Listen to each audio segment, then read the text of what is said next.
everybody, and welcome back to the WTF1 Podcast, the first of 2022. And of course, joining me for this reaction to some of your crazy predictions in 2021 is, of course, still the WTF1 founder, Tom Bellingham. It's still in my contract.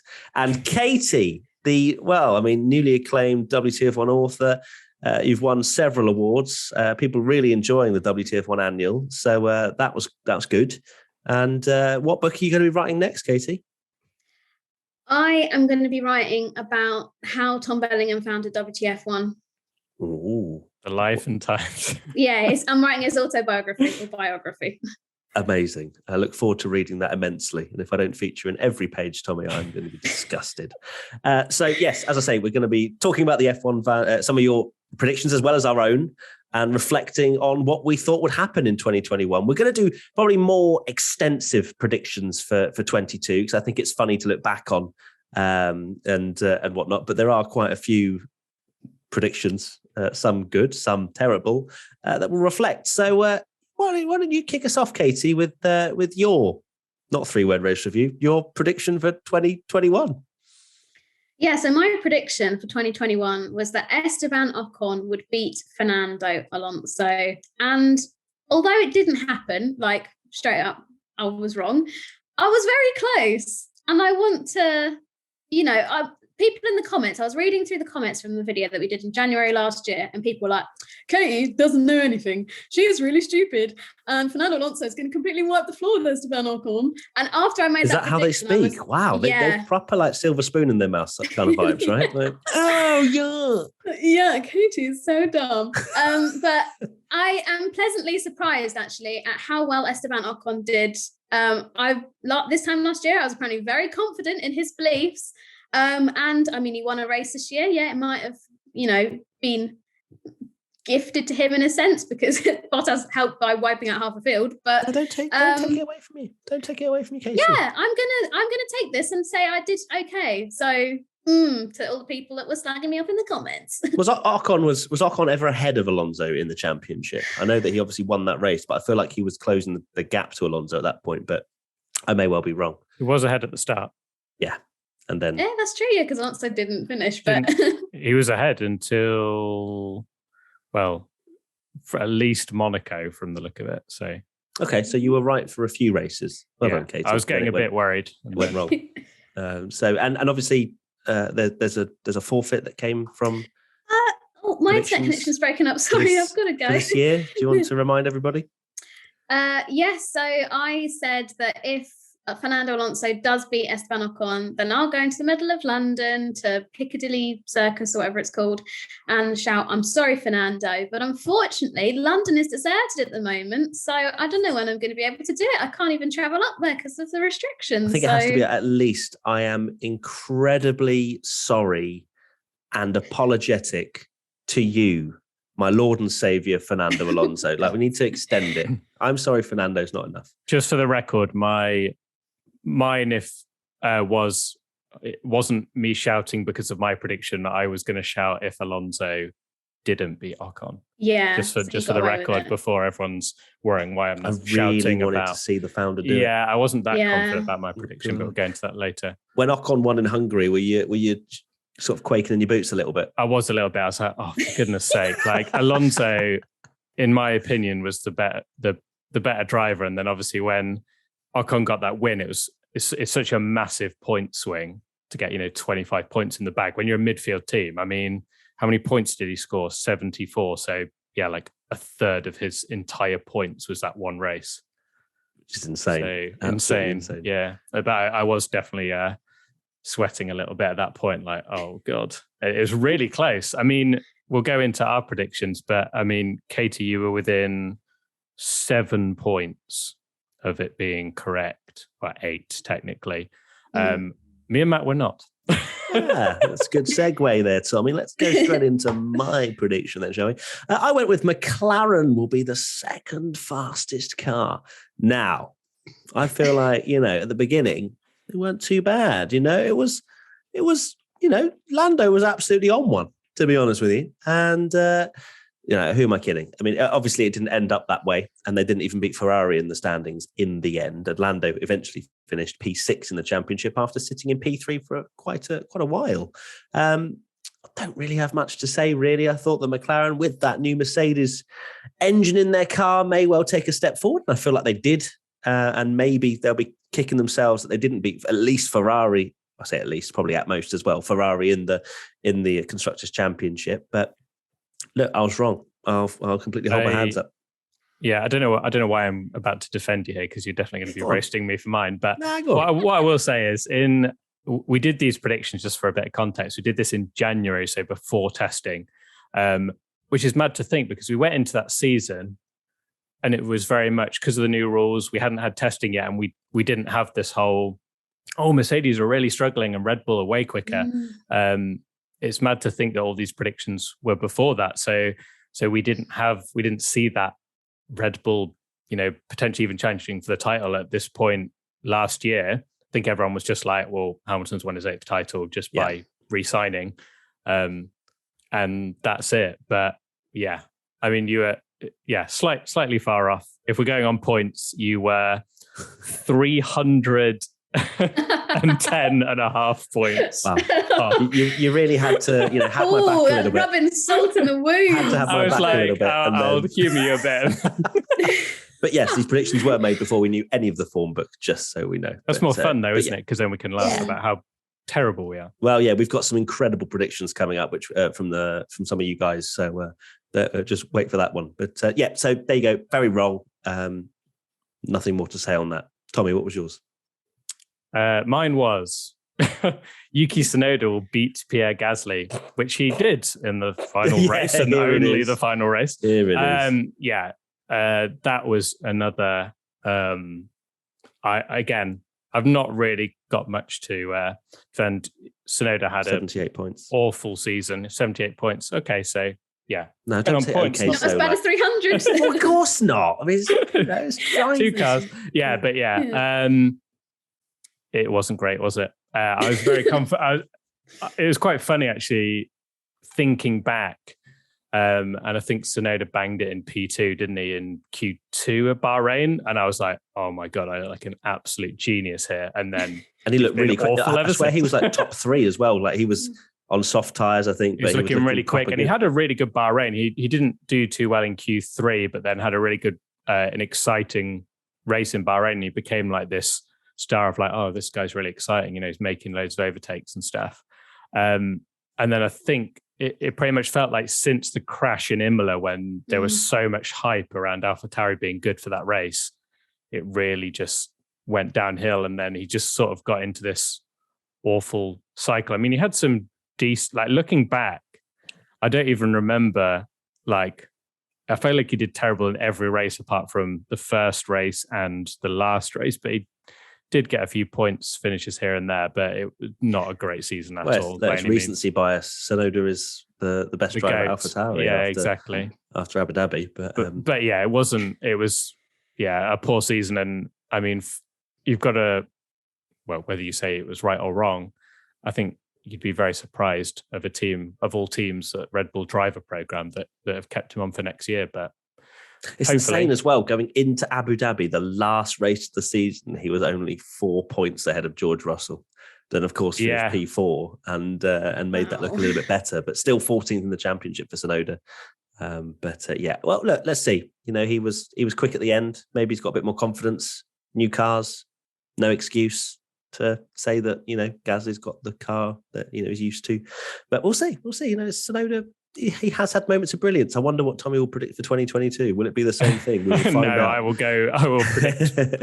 I will not be hyping up one of my favourite drivers. Okay, good idea.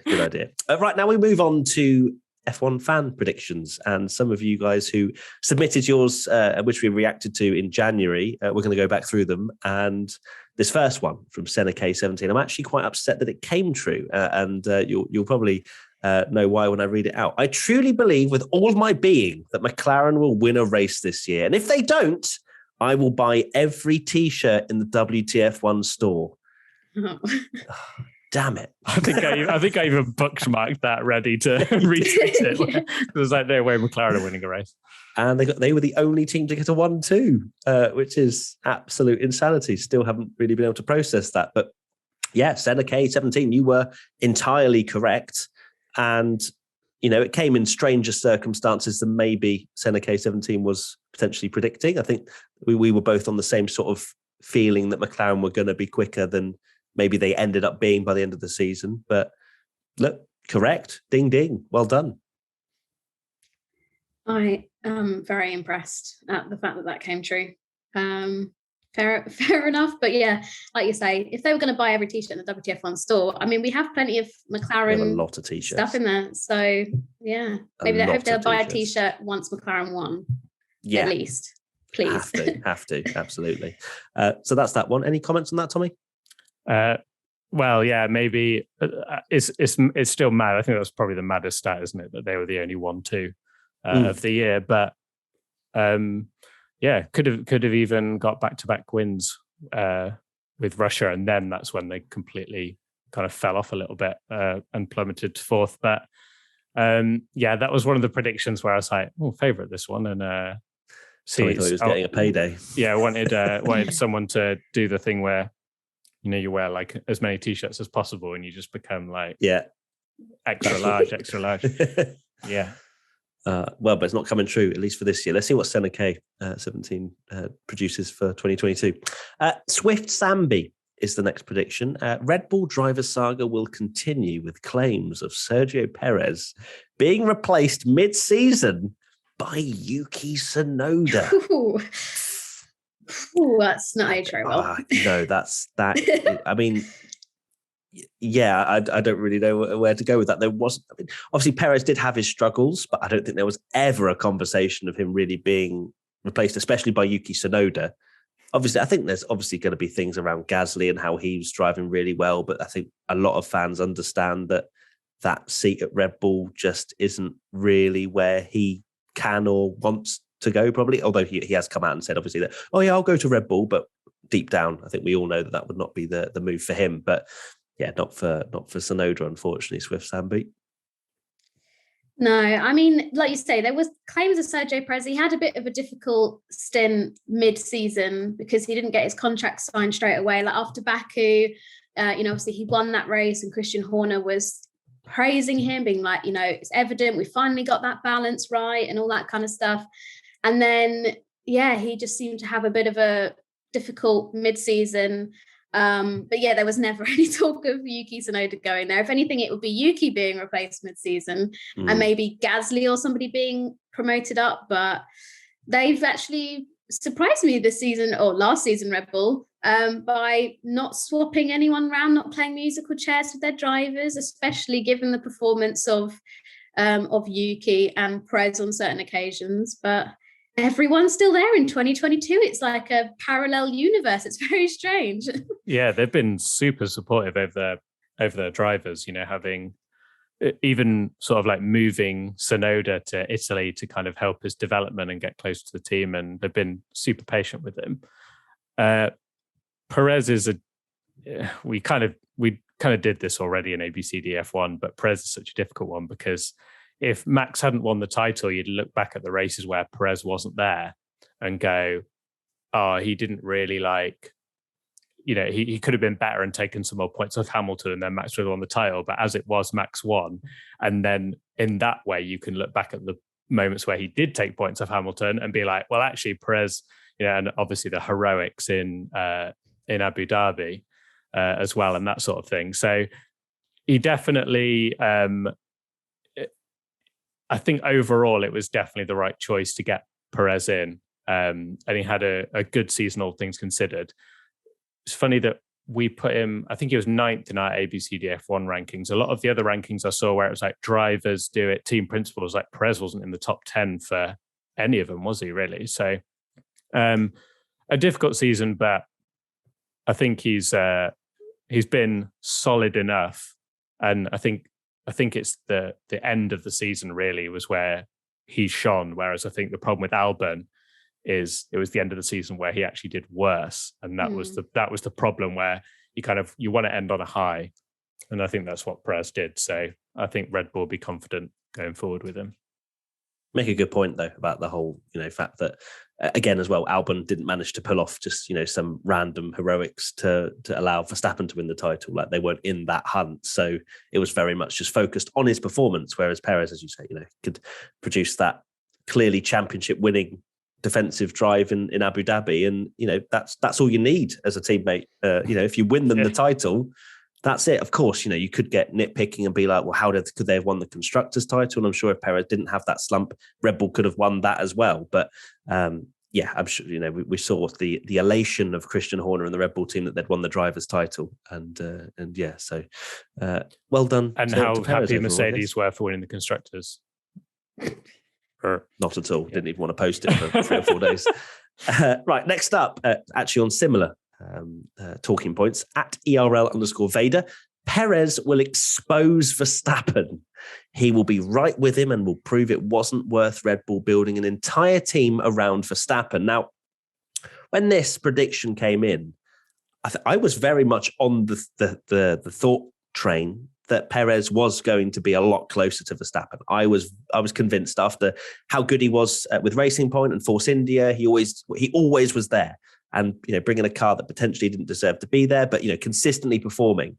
So I was convinced going into 21 that Perez would be closer to Verstappen and potentially take a few victories off him and stuff like that, but it didn't happen. So I can see why Vader did think that when you look back at Perez's career in a midfield team. But look, I think you kind of seen it with Gasly. You can be really good in a midfield team, but then when you move to a top team, it's a different kettle of fish. So I can see why Vader went for it, but unfortunately it was wrong. Yeah, there was an insane Perez hype train after this time last year because he obviously, yeah. I mean, he just not too recently won the Sakhir Grand Prix in a Racing Point when he was last at one point. It was one of the most amazing drives I think I've seen in years in F1. So, there were some people that was like, we will see that Verstappen's not actually that good, but clearly he is. So. Wow. No. Mike drop from Tommy there. It was quite funny after Imola actually, because he out-qualified. We had the conversation in one of, I think it was the Imola podcast, where it was how many times you think Perez will out-qualify Verstappen, because he did. Yeah, I need to find it. I don't actually know how many times. I remember predicting twice, and it did happen twice, but only one of them was because of Max not doing qualifying in Sochi. But I think everyone, even myself, thought he'd at least be closer, and there maybe be like similar to Bottas and Hamilton, the odd time where Perez might out-qualify him and outrace him. But if we're being totally realistic, Perez wasn't there to beat Verstappen, but there wasn't a race I can remember where Perez was actually faster than Verstappen. There wasn't, was there, all year? It was more just about Perez being on the back of Verstappen as much as he could, and that was where he was judged. That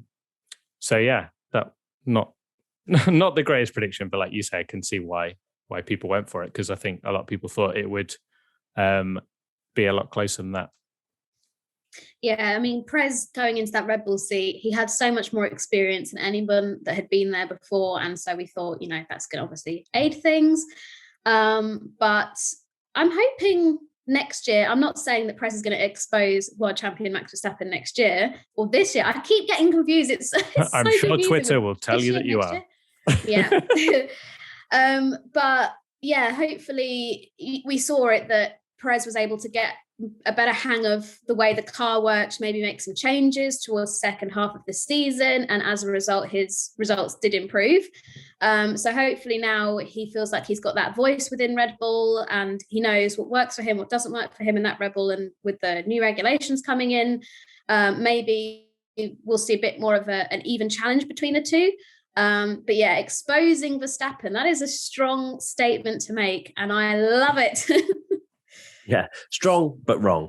Yeah, wrong but wrong. It will be official, like strong but wrong. It will be interesting to see what Perez is like against Verstappen next year. I don't expect him again to be on equal footing, because we can clearly see that Red Bull will shape that team around Verstappen no matter what. But again, it gives him a good opportunity for Sergio to, at least, as you say, Katie, kind of tell the team he's had a year now. What does he like? What does he not like? All that stuff. We look forward to seeing that. Next up, 21 LVA _linings. Either Seb, that's Vettel, or Ricciardo will finish above the two Red Bulls as Checo and Max will wipe each other out regularly. It's pretty much part of the Red Bull DNA, and they both have a history of pushing wheel-to-wheel racing a bit too far, especially with their teammates. Okay, let's reflect on this. There's several parts to this. So Vettel will finish above the two Red Bulls. That went well. Aston Martin were quick. We did actually think that Aston Martin would be quicker than what they were. So fair enough for maybe giving a bold prediction. And Ricciardo, again, not really anywhere, unfortunately. And then Checo and Max, I mean, obviously, we didn't really get an opportunity for that because Checo wasn't on the pace of Max. So we don't know if that would happen if they were both, the same sort of pace. So, love the prediction. Strong but wrong. Strong but wrong. I also love the wording. It's pretty much part of the Red Bull DNA. It's like, yes, we're going to put it in your contract that you actually have to have some sort of on-track controversy at least once a season. But I mean, it's true. I guess we had Max and Ricciardo in Baku, and obviously Webber and Vettel had many comings together on track. So who knows? Maybe 2022 is the year that we might see a little bit of roughy-tufty between the two on track. But like you say, Perez, he had an absolute shocker for qualifying last year. Oh, God. I know Tommy was saying about that prediction. I think I was really stupid. And I said that Perez was going to out-qualify Verstappen. It was like 11, 13, or however many races there were last year. 11, 12, 11, 11? There was 22 races, weren't there? Yeah. 22, yeah. So I was really confident with Perez's ability to qualify, and what a silly decision that was, because he was absolutely rubbish. Wow.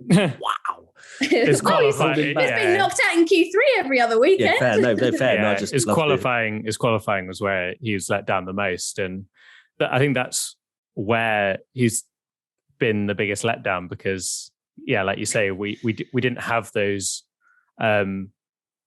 moments where they were racing wheel to wheel, but you could argue because of how it was so quick, how obvious it was that this was going to be Hamilton versus Verstappen and every point counts from the first 4 or 5 races when they were like neck and neck constantly and always like 1-2. I think Perez knew immediately that he was in that number 2 driver role from about 4 races in. So he was never going to be making life difficult for Max. And actually ended up being an amazing team player. And you could tell like genuinely really wanted to help Max win the title. So another strong but wrong, because I'd argue that, Perez and Max actually ended up, it was like probably the least fireworks relationship there really, because the scenes of like, you could even argue that another driver, not your teammate winning your home race, you'd be really gutted. But I mean, the celebrations of them together with Perez's dad and stuff, they were like a really good they were just like a good teammate pairing. There were no fireworks at all. So strong but wrong. Yeah. Moving on. Yeah. George _L64. Vettel won't regain his form like people think he will, and this is coming from a Vettel fan. But on the flip side, we had Cody 08920477. Vettel will be close to winning the championship. I don't think either of them are right, because I think it's unfair to say that Vettel didn't at least show glimpses of brilliance. Of course, he had a podium in Baku. He was fighting Ocon for the win in Hungary. I know it was, pretty extreme circumstances. But there were also times as well where Vettel was nowhere and, not really trouncing Stroll like you'd maybe expect a 4-time champion to do. So it's obviously more towards George than it is Cody, because he was nowhere near winning the championship. Because there were points where Vettel wasn't particularly great, but I don't think he was as disappointing as maybe some people thought he may be. We'll see. When Aston Martin hopefully take a step forward into 22, we'll be able to see Vettel at least more on television rather than sitting in 14th for a lot of the races. Yeah, I think if you had to pick the biggest disappointment of a team or in terms of like performance versus hype, surely Aston Martin are being there. They finished 7th, was it, in the constructors total?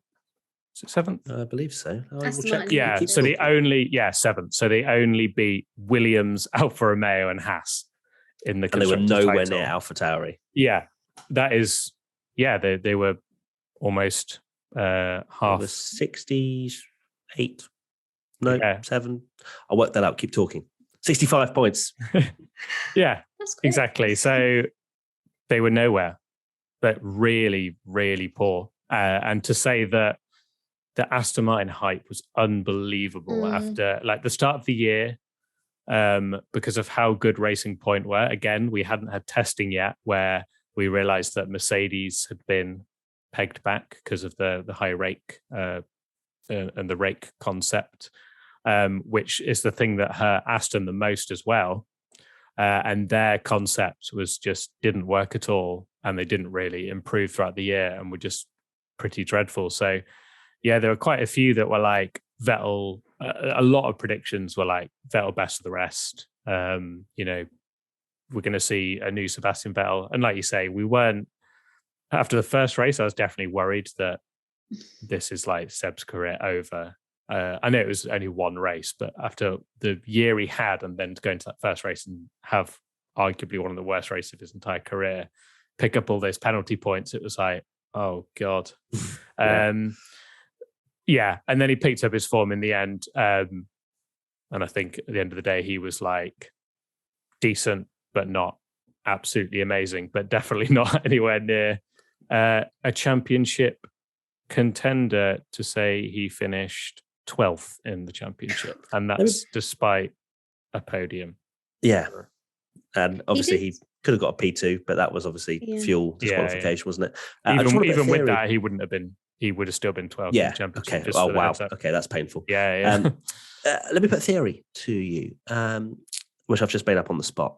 So, of course, Aston Martin were previously Racing Point, and there was this whole meme about them copying Mercedes, right? And of course, Mercedes and Aston Martin were the two that were pegged back. Could you say that the philosophy that they then took with that car and trying to, obviously they did change it quite a bit because they were obviously slapped on the wrists and whatnot, but do you feel like the direction that they went, which was kind of copying Mercedes, trying to take their philosophy, and then going into this season, whether Mercedes obviously were able to claw back the deficit and make the time up and obviously at some points be the fastest car, do you feel like Aston Martin lacked a little bit of understanding of their car that they couldn't actually claw back the deficit? Because I'm not saying that they were Control C, Control V, because they weren't, because they had to change it a bit. But that's what I personally feel is that maybe that's the problem that they faced this season, is that they couldn't actually claw back the deficit because they didn't fully understand their car. Yeah, I mean, it's a genuine possibility, isn't it? If you're just constantly copying the guy's homework next to you. Tommy nodded as well, then, so I feel like we're half agreement at least. Yeah, I think so. But no, just the whole Aston Martin story this year is bitterly disappointing, especially for Lawrence Stroll. I mean, we had like this whole huge like livery launch thing, and they had Daniel Craig there, and they had Gemma Arterton and Tom Brady, like all these random people showing up, and Lawrence Stroll was looking like a proper Bond villain, and it was like they meant business. And then get to the track, and like you say, Seb had an absolutely disastrous weekend, got penalised in qualifying, he got penalty points for crashing into Ocon, and we were like, oh my God, what the hell has happened to Sebastian Vettel? And also he unveiled a rather interesting haircut, shall we say, when he was doing the seat fittings, and people were like, oh my God, Ferrari have just stressed him out, he's lost all his hair, like this is shocking. But he found something, and was put on great performances in Baku, and obviously Hungary, which as Sebastian Vettel fans still hurts to talk about because he was so deserving of that. But for Cody, who said Vettel will be close to winning the championship, they might have meant the overtaking championship, which Seb actually won. Which so they might get half a point. Which definitely didn't exist at time of recording. But maybe Cody, like Mystic Meg, could see into the future, that kind of thing. But yeah, he wasn't I close think to winning Cody the was Drivers' wrong because he Championship. said Vettel be close to winning the championship. He actually won the championship. Unlucky He did. Cody. Yeah. Yeah. I still points for love, I put it on the WTF1 account, but because I was watching, someone did a compilation of all his overtakes, and it makes you really realize that it's not overtakes, it's just driving past someone. And the fact that him hitting Ocon and then just driving past him in Bahrain counts as an overtake is so funny. And like, there's so many moments where like, he's just like, he's overtaken someone, run wide, and then just passed him again at the next corner, and it counts as 2 overtakes and stuff. Does it? Yeah. What a joke. And that's not to discredit him for the award, because obviously it's the same for everyone.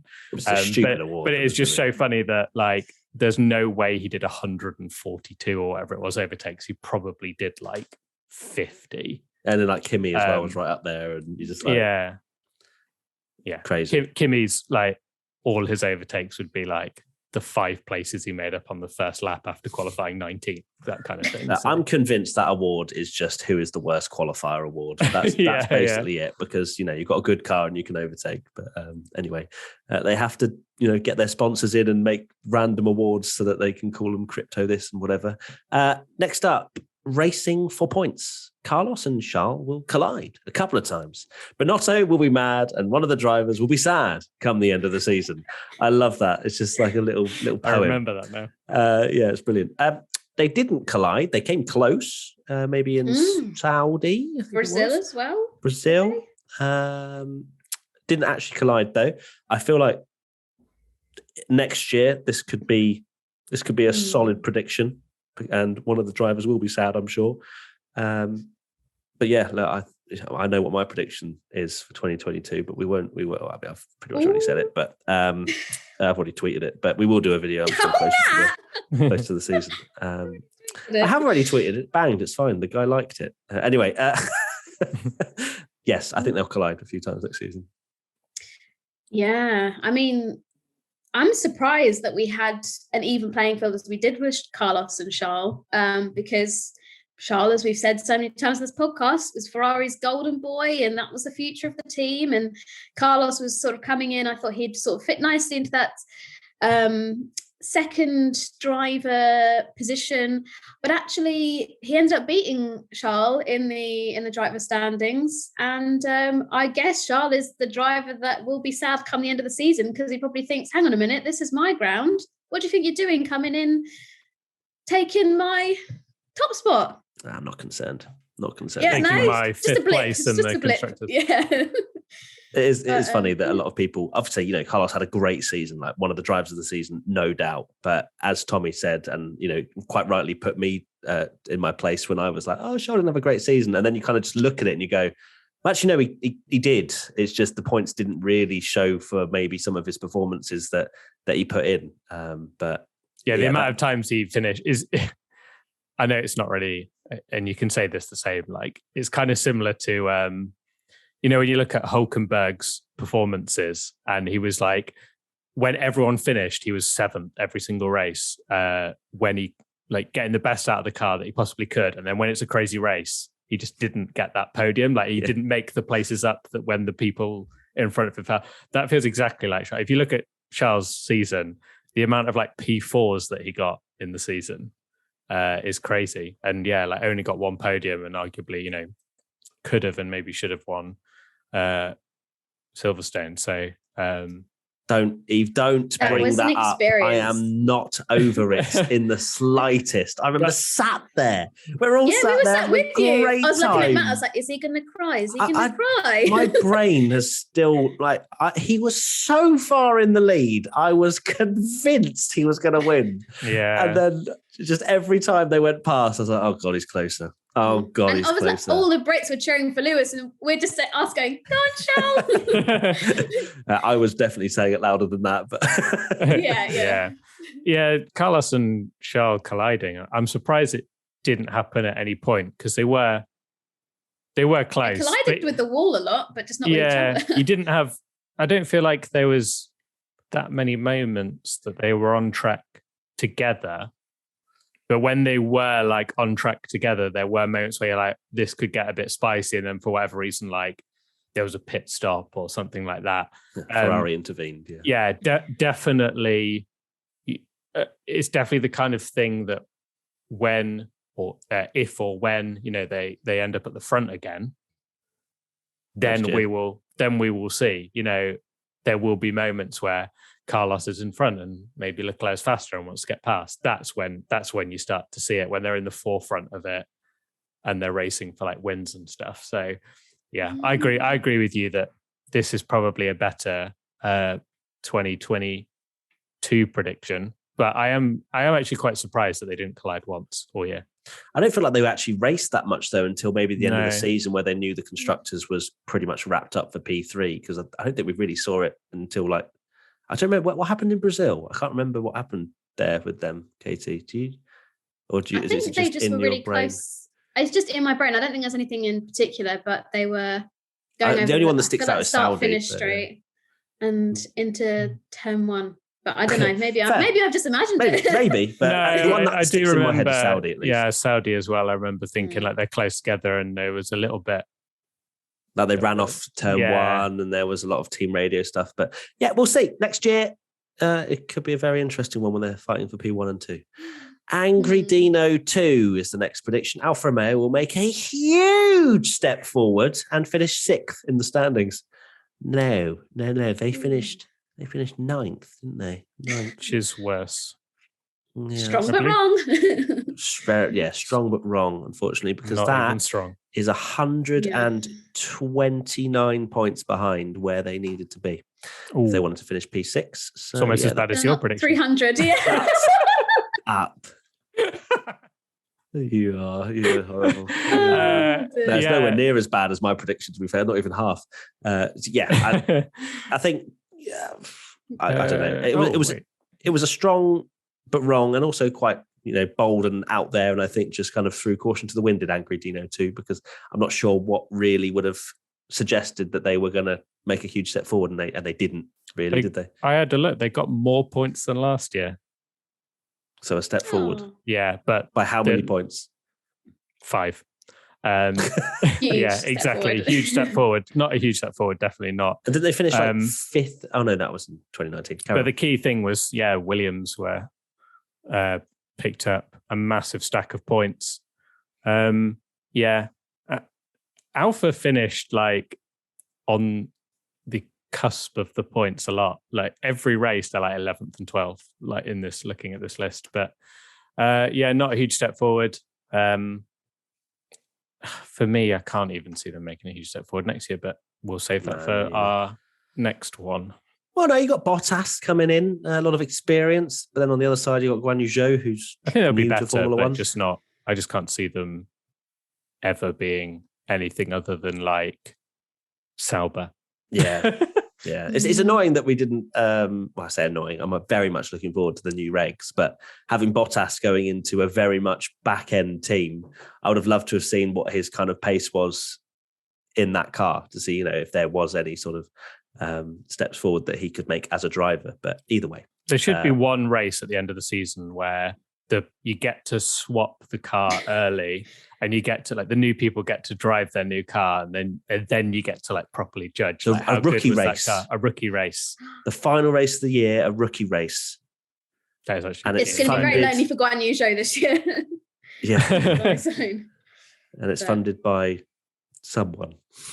Crypto, they fund everything. Yeah, there you go. Or just race around Saudi again or something. Yeah, right. The final prediction. At least from the actual video itself, Alex F1 733533879. Lewis Hamilton doesn't sign a contract. George Russell will be the 2021 F1 champion. I forget when we recorded this, Lewis hadn't signed, had he? No, he'd left it very late, hadn't he? But he did sign his contract, but he didn't win the championship. So I'd say it's probably the worst prediction of them all. I'm sorry, Alex. But I mean, in terms of how far away we are, none of that is right. So I don't think we have much to say on that one, do we? But thank you, Alex, for your prediction all the same. Yeah, that's quite badly aged. I don't know. He did still sign his contract pretty late. I think it's probably February time, just before testing maybe, or the livery launches or whatever. But yeah, didn't happen. So And Yeah, Tommy it was. I'm currently on calculator. He was 380 points off winning the World Championship. Yeah, that's worse than me. That's worse than my prediction. Let's go. Okay, good, perfect. Right. So yeah, it was not. It's mad to think though that he hadn't signed the contract and George Russell. There was all the talk, and I will admit that I was wrong because I think around this time and around the start of the season, I was adamant that they'd never put Russell and Hamilton in the same car. But here we are. Yeah, we get to see it. I forget about that. Oh God, sign me up! I'm just not even thinking about that. Yeah, me too. That's crazy. That's like one of the most exciting. Oh, British bias, but it is one of the most exciting things. Finally that you can't have that argument with your British bias having two Brits in a team. Yeah. Meanwhile, me, Charles Leclerc, please win. Like, and my Verstappen cape in the with your cape in the background. And then Katie was loving Nico Rosberg and wanting him to come back. There are actually, let's reflect on some predictions that were in the comments at the time the video went out. This is where we get very, very good. Yeah, let's talk about some actual good ones that people made rather than the terrible ones, which are all the ones we featured in the video were terrible. So Kay Menton commented, Verstappen will take the World Drivers' Championship in a very close fight with Hamilton. Kay Menton, please send me the lottery numbers very soon. That is so impressive. That's very good. Because that's spot on as well. Like a very close fight with Hamilton. Verstappen wins the title. Incredible. It's especially again because this was the start before we even had that Bahrain test where it was like, oh my God. No, because even after the Bahrain test, people were like, nah, Mercedes or like this is just a joke. They're sandbagging all this. And Mercedes were better than that first test when, they tried to make it sound like they were going to be Williams, but it was still, no, I don't think many sane people would have predicted that anyone other than Hamilton was winning the title this year before we got into testing and finding out about all the kind of them being pegged back and all the rules and stuff. So, yeah. And if Hamilton wasn't going to win the title, a lot of people would have said Bottas somehow in a miracle or something. Yeah, because he's in the same car. Or Vettel. Or Ricardo. Next up, Lewis Brown. McLaren to get a win. George Russell to score points in the Williams and Mazepin to get replaced mid-season. 2 out of 3 for Lewis. But yeah, McLaren to get a win, George Russell to score points. If that had said a podium, then I would have been hyperventilating. So that would be incredible. Oh yeah. But sure, no one would have got that. Yeah. Russell would have got a podium. Yeah, I mean, it still doesn't feel real. It doesn't feel like a podium, in my opinion. Like it just doesn't. I guess it's technically not, is it? Really? No. Well, if really. But it is technically. Yeah. Technically speaking, it is. On the rule book. Yeah, let's have a look. He's got a trophy for it. So, and finally, this one is the best of the lot. Simon Donald. My bold predictions. Mazepin will get more penalty points than actual points. Correct. Sainz will beat Leclerc over the season. Correct.